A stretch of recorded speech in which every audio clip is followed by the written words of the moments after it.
just like the rest of the internet, I'm diving in, playing some Hollow Knight, getting myself ready for Silksong. Because it's gonna be here before you know it. I'm gonna close my eyes and it's gonna be here.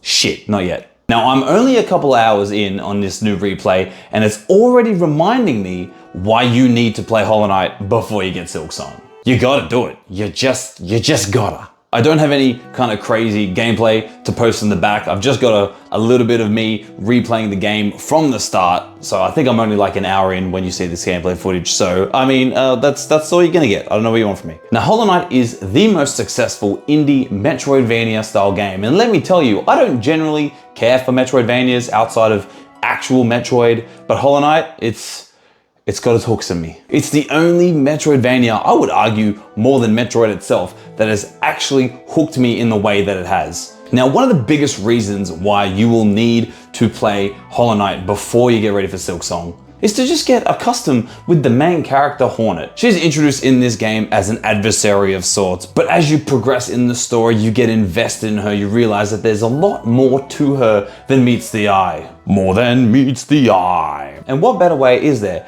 to get ready to play Hornet than to fight her? And you get to see how she moves and you'd be like, oh, that's gonna be me. I'm gonna be graceful and stuff. But speaking of the story, the lore of Hollow Knight is one of the big reasons why you should play this game outside of the gameplay. I feel like Hollow Knight has a very Dark Souls kind of vibe where the story is kind of littered in little chunks of lore and character interactions that you find throughout Hollow Nest. It's deep, it's mysterious, but once you kind of start putting the pieces together and you reach this point near the end-ish part of the game where you go into the abyss. I'm not gonna say too much, but let me tell you, when you get there, there's a little bit of a story thing that plays out and it's delicious. There's some really cool lore in this game. There's some really cool characters, not just Hornet, not just the Knight himself, but when you learn about the Hollow Knight and the Pale King and Hollow Nest and how things came to be, it's just so cool, man.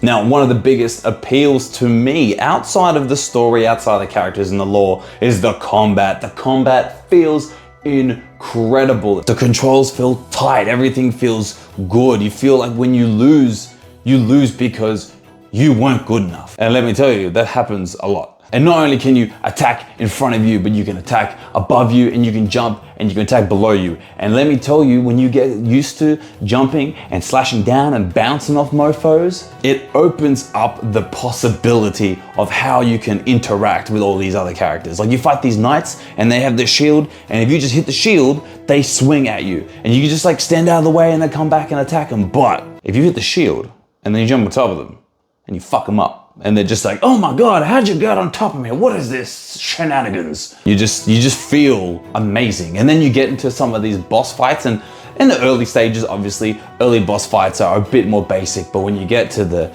nitty gritty, you fight like the Mantis Lords or some of that other good stuff. Oh my Lord.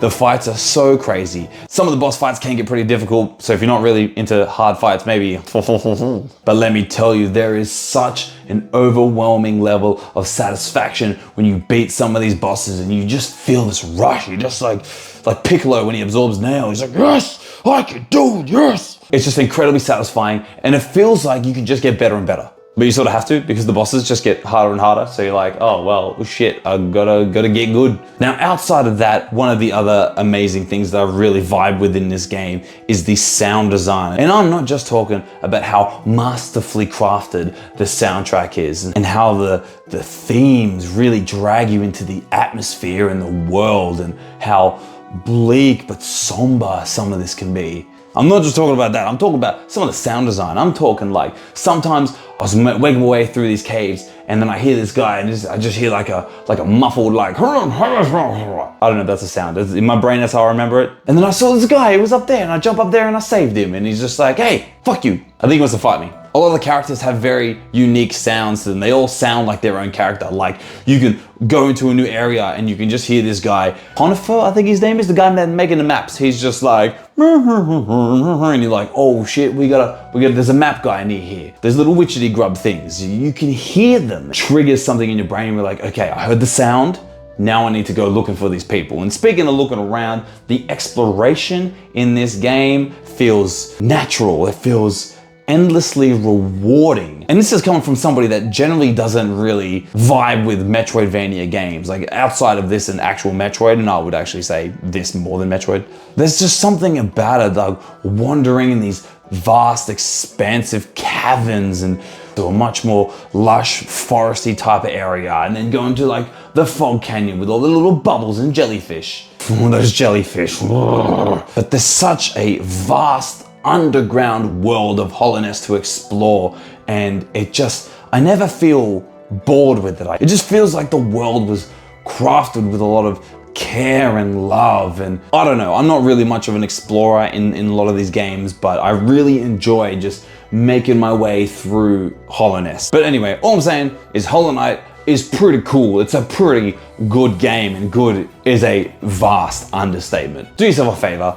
get you some Hollow Knight, get in on some of that goodness. There is almost 40,000 people playing this game, which is an all-time record, which let me tell you, is consistently being broken. So join me in Hollowness, enjoy the adventure, and if you want to see my reaction to the Silksong trailer, it's right here. Spoiler, I kind of like it. It looks pretty good. Oh man, is it September 4th already? I just want it now.